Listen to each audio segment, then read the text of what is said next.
It's always with great pleasure. I'm greeting here a friend of ours, Demirep granniopteryx, Whatever. queen of YouTube. May I Yeah. call you so? I think I called you so before. Oh, if only, if only.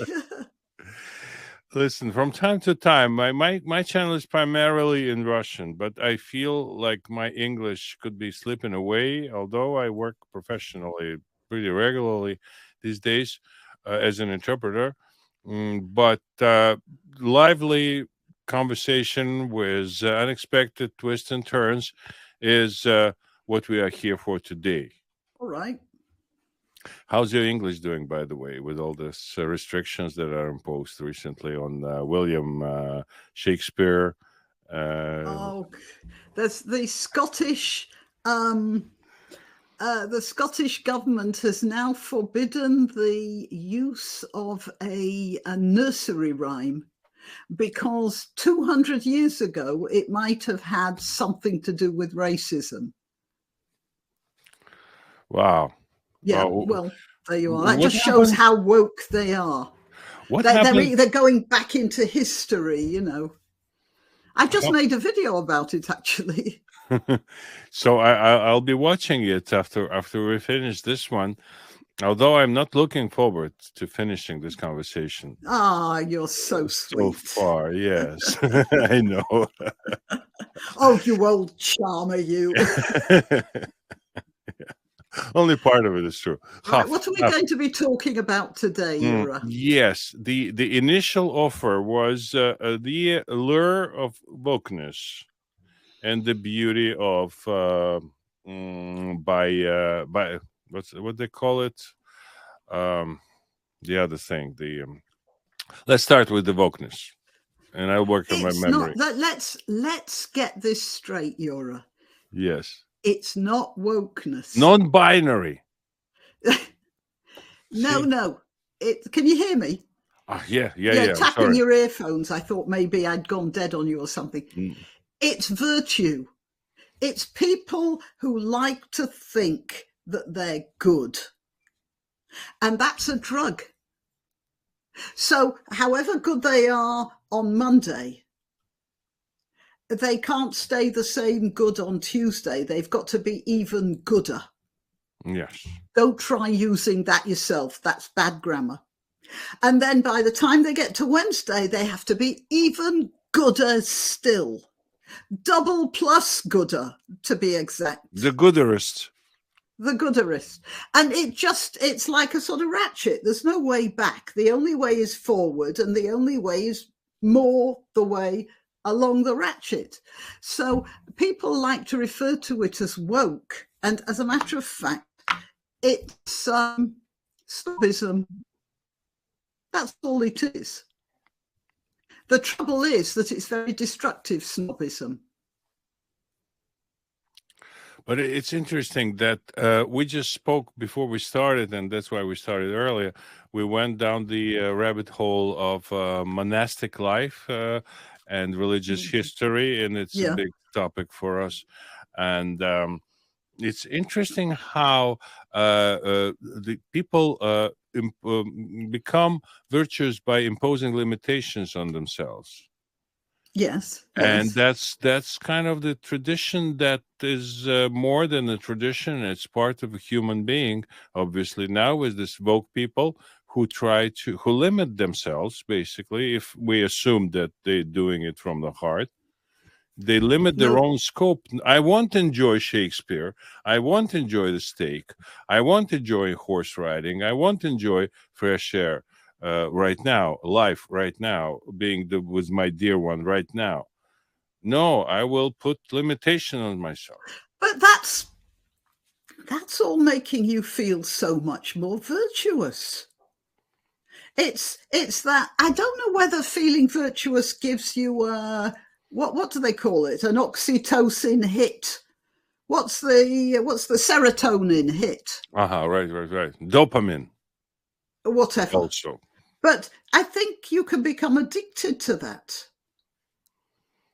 When you discover something else that's woke that somebody else doesn't know about, and you bring it up and you see that look on their face of, oh God, I've missed I something just there. did it. I Then did you not feel know. so much better. It gives you a real hit. Yeah, and another thing is to impose it on some unexpecting, unsuspecting neighbor or parent or That's child, what even. happened. I mean, surely Yura, you know this. That's what happened with communism. They started off sort of. It wasn't. There was some businesses in the early years of communism, and there was some small entrepreneurship, and then it got more and more pure, didn't it? Not in the Soviet Union. The purest Bolsheviks, I think I would even say and go on a limb and say that it's the most cruel part of it, most unsuspected again for the to the society. It was just pure extermination that was in the beginning, and then they started coming up with the reasons to exterminate, and then they quit exterminating because life became kind of tolerable for so many.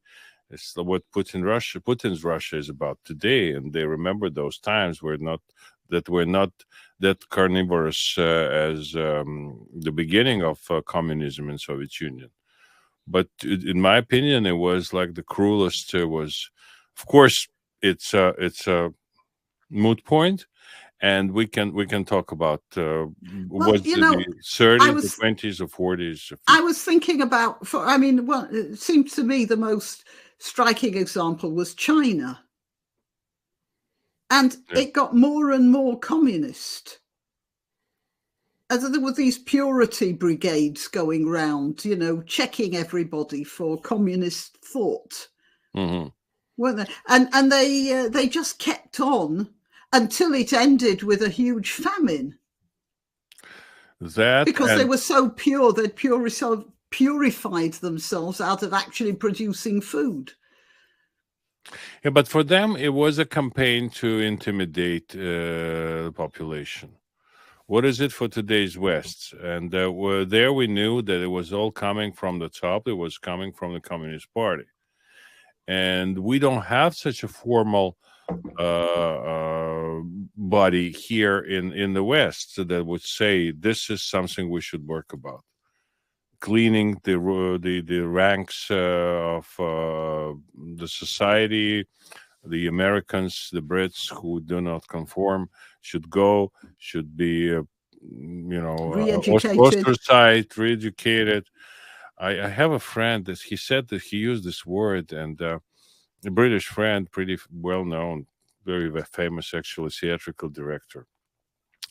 And he found out from my Facebook, we were very close. And he found out from my posts on Facebook that I went astray in my views, and it was well before MAGA. It was on a lot of subjects. It started. My conversion started when I saw the Inconvenient Truth. I think Al Gore's film. I was Oh, really? a sympathizer of his, but it was a pure fiction to me, and the amount of people who treated it just religiously was purely disgusting. So I started kind of commenting. I didn't, wasn't not very fond of. I love nature, but not a fan of tree hugging crowd. So all those views were made public by myself on Facebook. So he learned, and when he came to New York, he didn't invite me to his play. And so we bought tickets like everybody else. I made a point not never buy a ticket to anything arts because Okay. no, I bought my share Come on. eventually. Yeah, but we came to the show, and I came up to the stage. There was a format where he was talking to the audience, and then he shook hands, and I came to him. I shook his hand, and as a friend, and he was kind of taken aback, surprised that I was there, and he said, "I have to re-educate you." Oh. And that was like a tell, they call it a tell in poker. In Yeah, combination with well, the cap was like a, Yeah. Fidel Castro type cap on his head. It kind of was very. But look, he assumed that he was in a position to educate you. He assumed he knew much better than you. He has every Yeah, it was his possible. automatic assumption, wasn't it? I could say, look, you know, I can tell you about horse riding because I know more about horse riding than you do. But I couldn't tell you how to live your life because nobody knows better than anyone else how to live their lives. There's a difference. Absolutely. No, he's still a great authority in all things theatrical for me. But it was like a, like a dead end in relationship because it was also the word "reeducate." It's a very It's a bad word loaded now, isn't it? It doesn't mean educate. It means indoctrinate. Yeah, it entered the vocabulary. It existed, of course, before, but it entered the mainstream of linguistics as related to communism, to China in particular, Chinese communism. So that was the end of that story. But today is this whole biological reason for. I mean, there is some proponents that say we are what we eat, right? We are chemical factories on walking kind of chemical reaction, and etc. etc. So everything has very pedestrian reason for saying. Just a minute. Just a minute. What are you talking about now? I'm talking about the physical necessity of human being to be, say non-binary. Are you familiar with the also non-binary? You know what non-binary? Well, no. I know the words. I know there's a lot of fuss about it now. I know there's a lot of transactivism. But what does this has to do with chemical reactions? What's the material reason for a person to go this way? What's the benefit, if we can think of any benefit of biological benefit of announcing oneself not belonging to any sex in particular? Could there be an explanation, or it is just a whim? It is just a silly thing that, like, is there? Yeah. My idea is that it's a combination of various things. So there's a possibly there is a natural mechanism in place here that's trying to cut the birth rate. An external mechanism that's working on people. You know that thing about lemmings going over the cliff? And the theory is that when there's too many lemmings, they all do this because they have to cut the population down some way or another.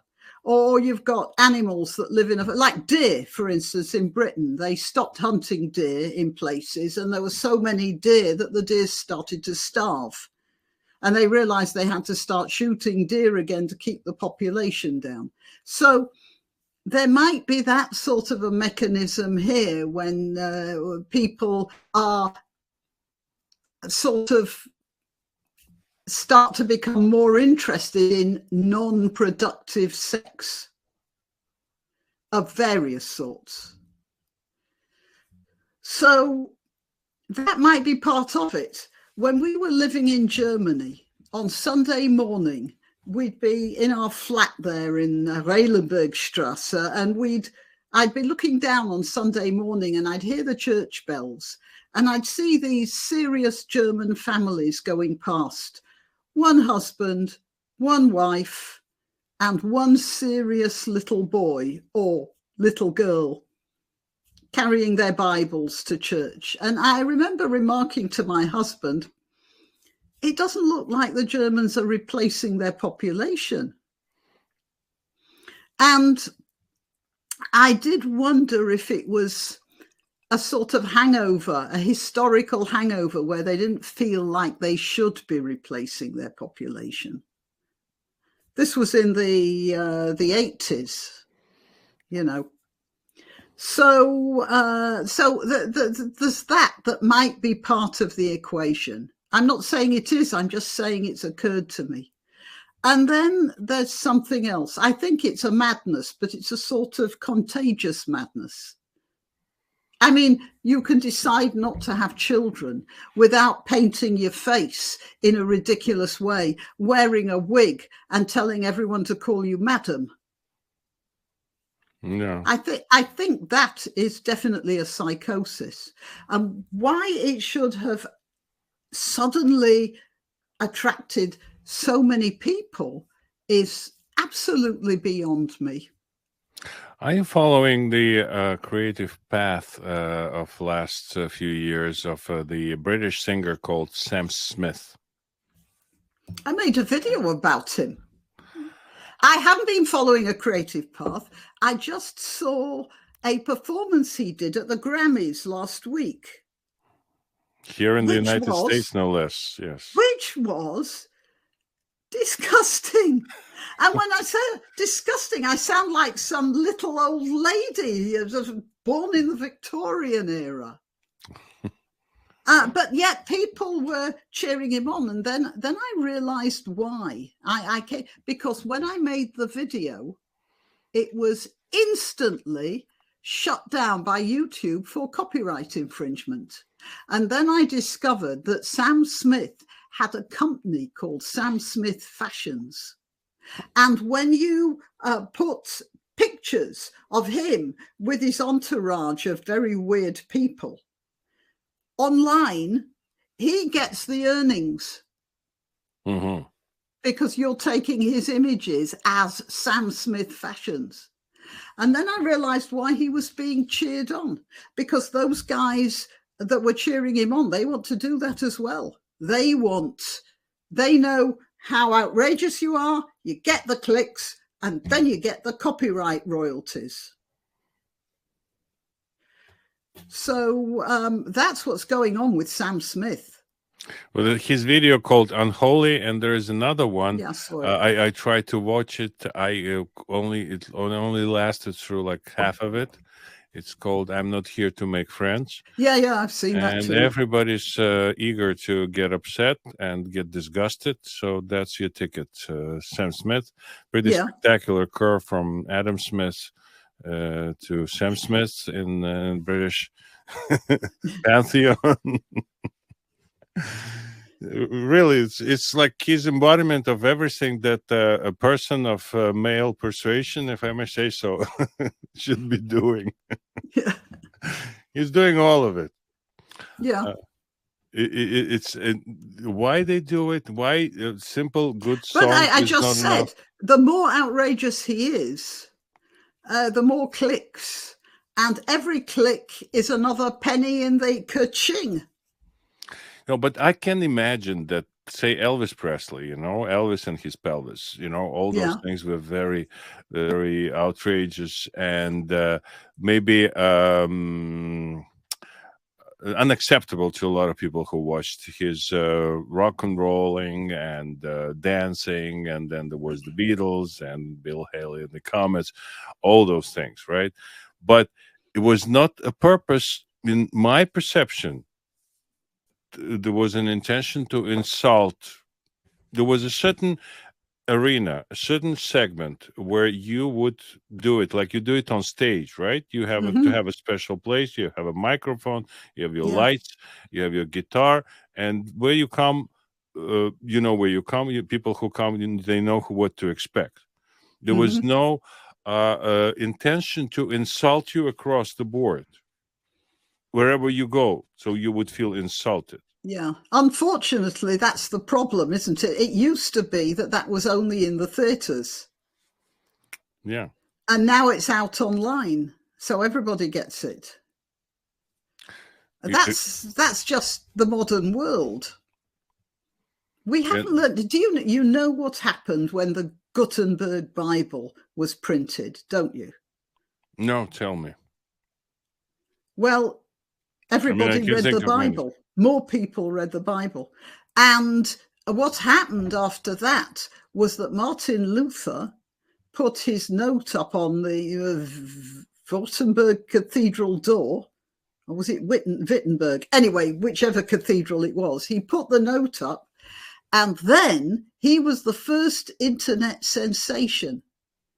He had it printed, and it went all over the place. And the result of that was the 30 Years' War, which devastated Central Europe. It was a wasteland of religious, it was like Aleppo, you know, villages, towns, communities. It was devastation for, well, it wasn't quite 30 years, I think, but it's called the 30 Years' War. And that was a direct result of the printing press. That was the response, because people didn't know how to handle all this new information at once. So they were able to read already. Well, a lot of people could read, but access to books was very limited. Yeah. You know, if somebody had 12 books, they had a huge library. And you'd have to go to places like Gellert, you know, that big medieval museum in northern Switzerland to see all the, well, they could all be printed up. And so people didn't know how to handle it. And they'd get these pamphlets and they'd be whipping things up. And people would read it, and that, just like the internet, now they'd read it and they said, wow, the Pope worships the devil.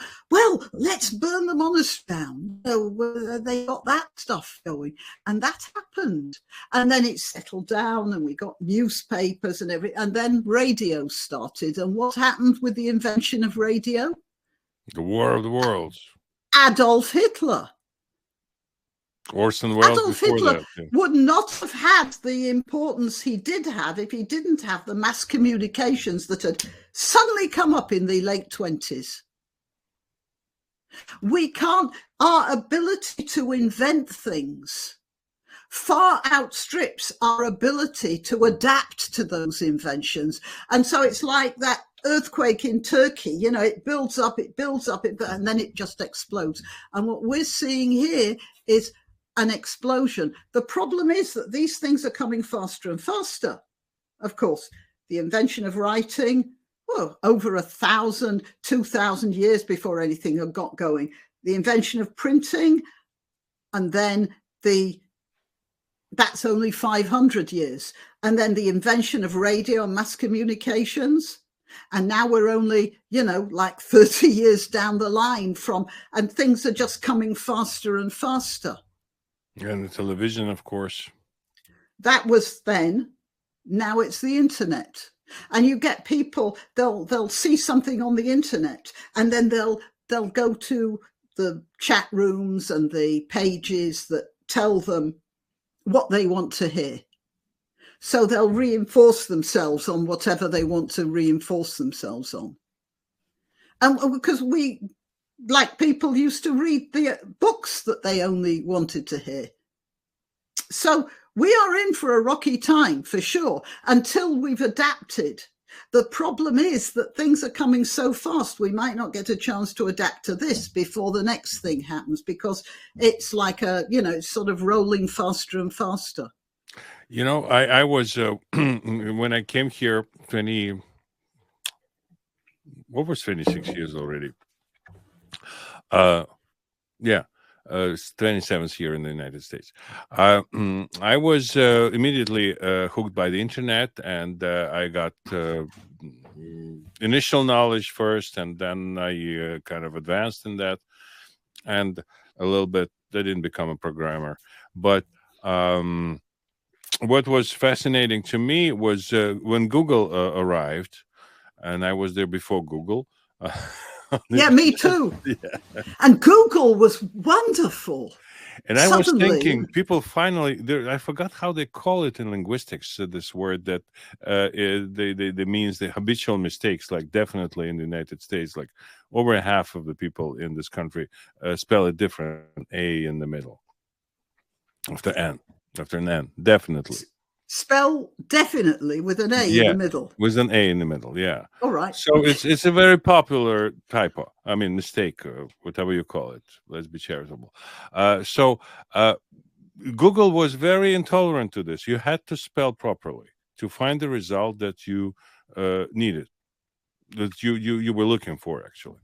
So I thought that's a good thing. Google will teach people how to spell right. They'll have to learn the language, and it went the other way around. They adapted. They adapted to the illiteracy, and Yeah, they yeah. Well, broadened the criteria. And if you want to find something, it's good that you may be wrong, your memory may be faulty.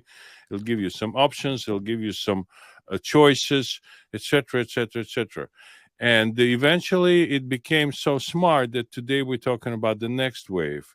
We have not yet came out of the say trust problem with American elections, and now we have Chat GPT, I was just going to artificial. mention ChatGPT, and Yeah, I did two I programs was just on going to Chat talk about. GPT and other artificial intelligence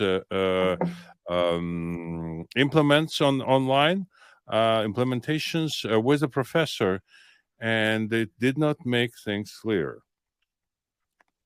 I generated my own portraits using a graphic version of artificial intelligence. I asked questions like, "Is there a God?" or "When the war in Ukraine will end?" and "How to win this war?" and other things that we ask ourselves. And I mean, nothing kind of outrageous again. Very practical. And I noticed, as I said, we did two programs with a professor. She's a of Russian extraction, but she's working. She's an American working in Canada, and the conversation was in Russian, with a lot of English thrown in because she's teaching in English, of course. Uh, but this whole thing, it's to me, it's the next scandal. And I'm not a big fan of Noam Chomsky. I came across his conversation yesterday, pretty recent, and he talks about artificial intelligence. And I was a rare occasion when I agreed with him. He said, it's a cop out. Artificial intelligence is for people who don't want to master natural intelligence. Mm-hmm. They just, it's too much for them. So Well, everybody else should suffer with them. I don't know about suffering. I do know about people getting very lazy, though. Just. But have you noticed that there's a tendency now? Okay, you know the word experts. You see it all the time in the papers. Experts say this, and Yeah, some of not my friends according use it to a the lot. Yeah. experts. And people use the word experts, and you wonder what they mean when they're actually using that word. And have you noticed how governments are saying, "Well, we're not responsible. We ask the experts." Yeah. How to Yeah, organize your closet. yeah, An expert. right. That's a good one. How to organize you. That's yes, I didn't think of that. But the stuff like, should we do lockdowns? Well, we have an expert who says yes, so let's do it, and that relieves them of the responsibility of the decision, the consequences of their decisions, and people are finding that rather comfortable. Well, it's not my fault. I asked an expert. I just followed the science. I Whatever. am the science, ultimately, like Well, Fauci famously said, this right? is the point. People. So AI is just another comfortable. That one where you see somebody falling back onto a mattress. Yeah. You know, they're falling from something and then they've fallen. Well, that's what AI is, or these experts, or whatever. You just fall into their receiving softness. And then when things go wrong, not your fault. You can absolve yourself. You're not guilty. No problem. And as a matter of fact, I was looking at some pictures. It said, do you know what's wrong with this photograph? And there was a series of photographs of a Sunday dinner. There's the roast beef and the Yorkshire pudding and the vegetables. And if you look it up, Sunday roast, you'll find it. AI. And it turns out all these pictures were AI recreations of a Sunday roast. And I looked at them. I didn't know they were AI, but I knew there was something really wrong there. It was just subtly not right. And if you look at them, that's exactly what depending on AI is like. It seems perfect, and then you look at it and you realize there's something not quite right there. Yeah, and I also noticed between the conversations that I had with the professor of artificial intelligence that the chat GPT changed. Because if you say how you build this thing, I would imagine with my layman's mentality that you would enter everything there is in the text in textbooks, everything about physics, everything about chemistry. Well, you pull it off the internet. You kind of organize it in a way that it could be searchable and usable. So you base it on the knowledge that is out there already. But there is a danger in today's world that if you base it on real knowledge or at least perceived knowledge of the centuries, you will go very on PC, and that's a death for today's science. It's a death for today's enterprise. It's a death for today's youth, and for everything we hold near and dear, because we trust our perception of reality, whatever it is. We trust other people's perception of reality.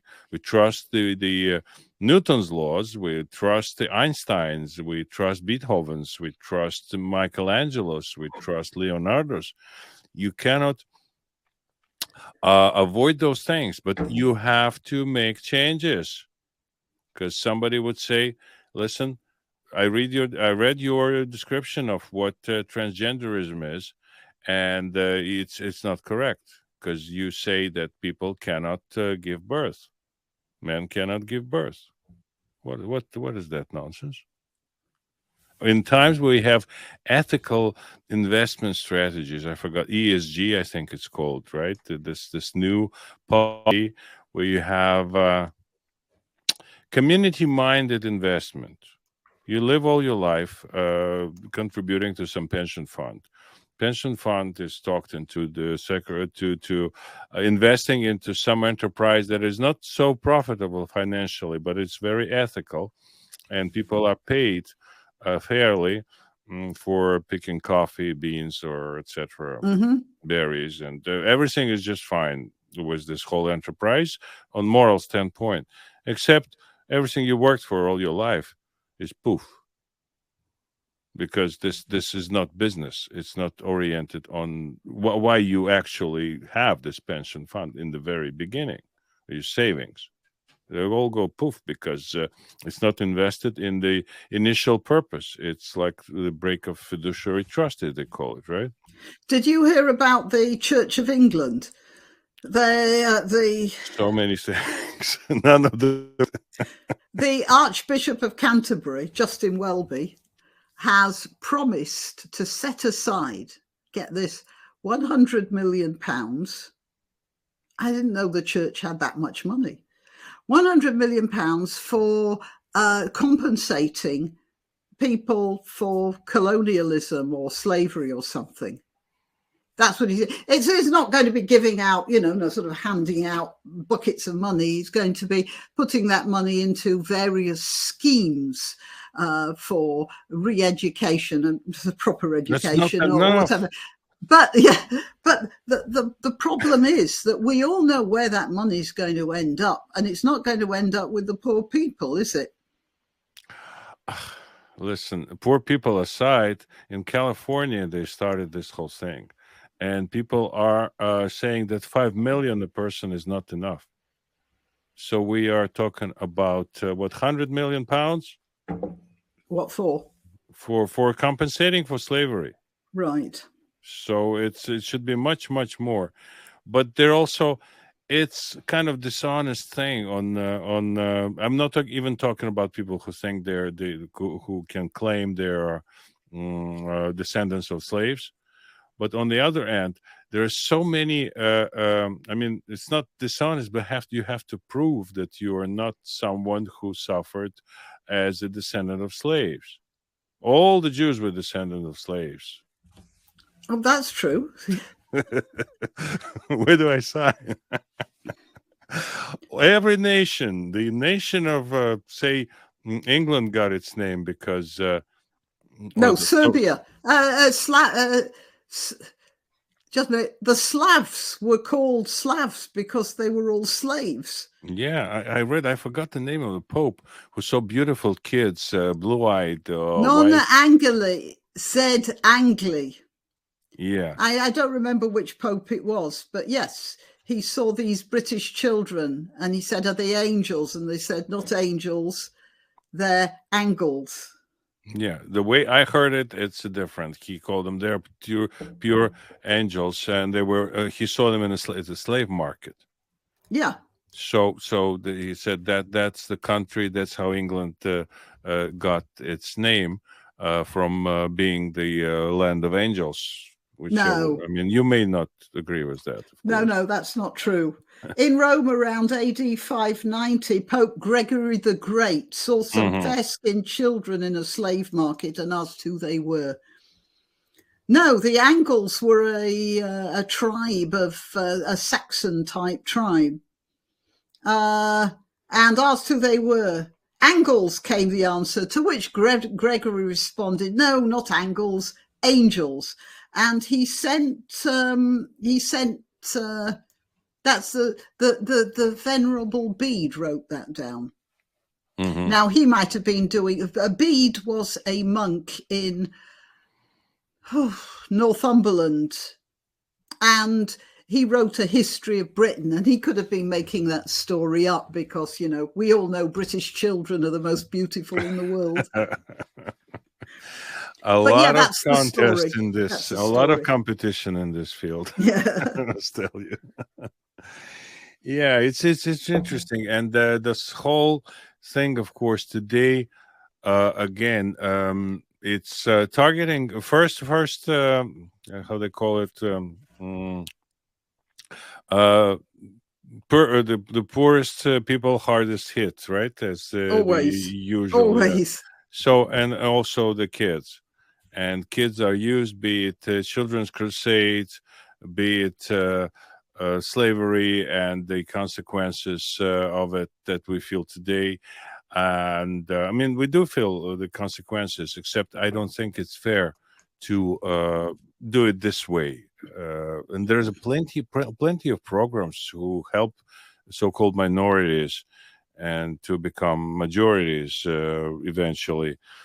But that's the subject here. It's this how they call it, the reparations, right, in our situation here, and so much science is coming out of this matter for all interested parties to see what slavery was and what was the scope of it and who did what, and a lot of African tribes were involved in slave trade and hunting for people to be sold to Arabs, and Arabs sold it to Portuguese, and Portuguese sold it to everybody else. But it's interesting reaction from the. There is a book written by a woman who is descendant of slave traders in Africa, and she lives in Africa. And she says, I'm basically the one who is supposed to give you the reparations. So I have a Yeah. money tree in my backyard. Yeah. And whatever you find on this tree is It's yours. yours. So come anytime for the reparations, compensations, whatever you come up with. Do you know, I want to tell you a funny story. Well, it wasn't Yes, funny at please, the please, time. please. Yeah. I was on a panel, and in the audience, I suppose a West Indian woman stood up and she said, "What are you people going to do about the compensation for slavery?" So I said, well, the the West African tribes were the people who sold the slaves, and political prisoners, criminals, and what they raided from other villages to the Europeans. And in many cases, they bought these slaves from Arab traders. Whereupon another person in the audience stood up and shouted, "You have insulted a whole race of people," and he threw a chair at me. Woof. Whereupon the meeting, well, it's sort of rather disintegrated, actually. He didn't hit me. He threw a chair. It happened to hit the chairman, which was sort of ironic. But yeah, people don't want to hear that. Yeah. You know, it doesn't fit their universe. No, And a of lot of course, things don't. they will go online and they will read about the big bad Europeans, and they won't read the other stuff about the Arab slave traders or the African slave traders. I remember seeing an interview in which somebody was talking to the chief of a local tribe. I'm not sure if it was Nigeria, but it was along that part of the African coast. And he said, if they had this chief, I mean, he's probably still alive. It's not like 100 years ago. He said, if they hadn't stopped us from trading in slaves, I'd be a very rich man right now. I mean, he was still in his mind. That really shocked me. Yeah, it's another subject that that is it's impossible to achieve the objectivity in artificial intelligence, because people who run it, they exclude religious point of view, which is whichever way you slice it, it's part of human Really? history. Yeah, that I asked her. I said, I didn't know this. how would that work? Because with all the, have you been to Vatican? Have you been to Paris? Have you been to Rome? In general, have you been to Madrid? Did you see the cathedrals? You see the temples? You go to Greece, see the ancient temples there. How does that enter the picture, the spiritual part, the human history as a spiritual journey? She said, "No, I'm an agnostic. I'm an atheist. No, I'm an agnostic." So if you're an agnostic, you reject gnosis, right? Gnosis is knowledge. No, an agnostic is somebody who isn't sure. So that's not even against. It's just somebody who says all bets are off at the moment. Yeah, and then it's just you close your eyes at the reality of this world, at Stonehenge. I've been to Malta, and there is a place called Hypodium. Yes. Have you been there? No, I've never been to Malta. No, it's fantastic in the way that it's so meticulously made. Like, I don't remember, 7 or 9,000 years before before Christ. So you go there, and what was it for? This whole thing, people had to drop everything and go and dig this out, this whole structure. And they say they would leave the dead bodies outside, and wait for the birds to the buzzers to pick off the meat, and then they would throw the bones in this inside this whole reservoir, so to speak, that they built this cave with walls and niches, and really made on a level you wouldn't expect from people who had to struggle every second of their lives. to survive. No stores, no TV, no newspapers, no Yeah. Yeah. anything. Okay, so they busied themselves with all those things, and they say it was like about 11,000 people who were buried this way in this Sepulcher. sepulcher. Yes, that's called. It's more like a well, but it's done because Malta is limestone, right? So it Yeah, was it's honeycombed all the way yeah. through. So it was done this way, and when you think about it, it's just immense respect to human beings altogether, to the afterlife, to the unknown. Yeah. And this respect to the unknown is, when you think of it, it's maybe what later was called the subconsciousness, and later was called something we'll never know about ourselves, no matter how we try. And when this artificial intelligence tries to be something it is not, then we see a lot of trouble already with papers being copied. Noam Chomsky says, and he's a linguist. You can say all you want about him, but he's the guy who's into words and meanings and semiotics and semantics all his life. So he says, I can tell immediately that it's written by artificial intelligence because there's something, as you said, there's Something not quite right. something's off. Yeah. Something is not Yeah. not right. But they're working on it, and it's kind of scary on one hand, and on the other hand, like to me, I read the news. If you're an entrepreneur, no, I was listening to a lecture online on artificial intelligence. If you're an entrepreneur, you have to look into artificial intelligence as business, as a way to invest your money. What comes first? The words "I'm an interpreter" or "I am an entrepreneur" or "I am a person who knows how to invest money. Therefore, I'm an entrepreneur." So to me, it's not obvious at all. I mean, of course, Bill Gates gave him $1 billion to a company that develops it, open AI, and the valuation immediately jumped to $20 billion. What's $1 million nowadays, right? Don't take it far. And Well, I wouldn't mind $1 million, but yes, I get your drift. yeah, I'm saying if you give the reparations like $5 million a head or $1 million a head, It's totally ridiculous. it may be invested in artificial intelligence. Oh, it's more likely to be invested in, I'm sorry, in cocaine.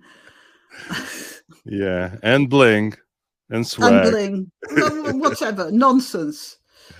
But we're all doing that. I did actually mention this in a video. I got a very expensive phone. Well, it was expensive for me anyway.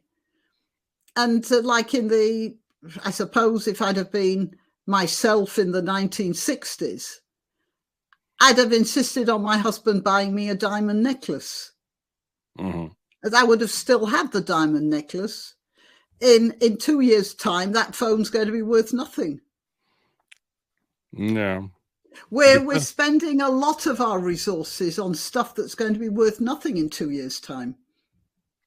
It's a different concept of money altogether. It all changed, and this whole, at least in the United States, that's what they call the helicopter money. Like you're throwing money off the helicopter onto oh, really? People have been talking about that, have they? It changed a lot in people's perception of what's necessary.